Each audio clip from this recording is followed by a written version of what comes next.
Let me say that I'm convinced that the Senate is going to ratify Montenegro's protocol of accession in the near future.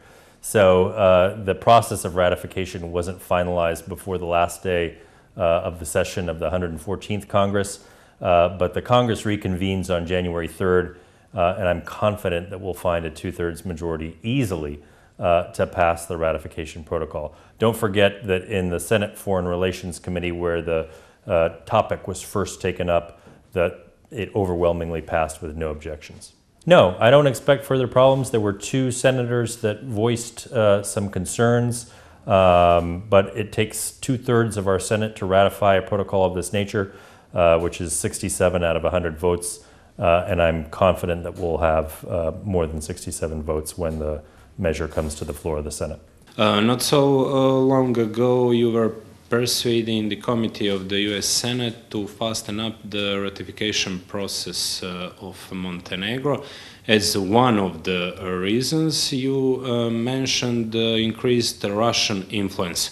How do you see that influence, its manifestation in Montenegro and wider on the Balkans?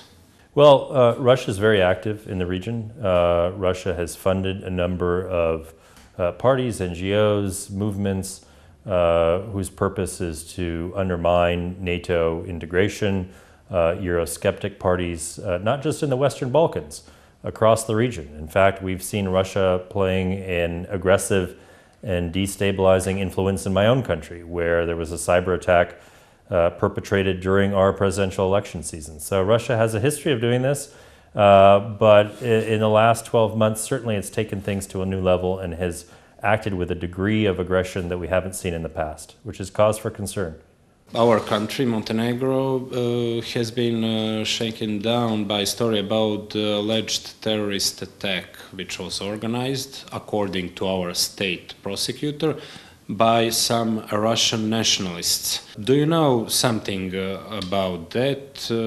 Is it unusual for you that Montenegro did not ask some assistance from foreign NATO partners in the first phase of investigation of this attack? I don't think it's unusual at all. In fact, the United States has spent a lot of time and resources in training Montenegro's special prosecutor. As I understand it, Montenegro has reached out to Interpol to seek support from Interpol, and of course the United States is part of that. But I don't find it unusual at all. I think things are proceeding exactly as we would expect. I would say, look, what has been revealed so far by the special prosecutor indicates that there are some connections to individuals in Russia. Let's wait for the prosecution to be finished, for the investigation first to be completed, and then for the prosecution to go forward, and then we'll judge the results on that.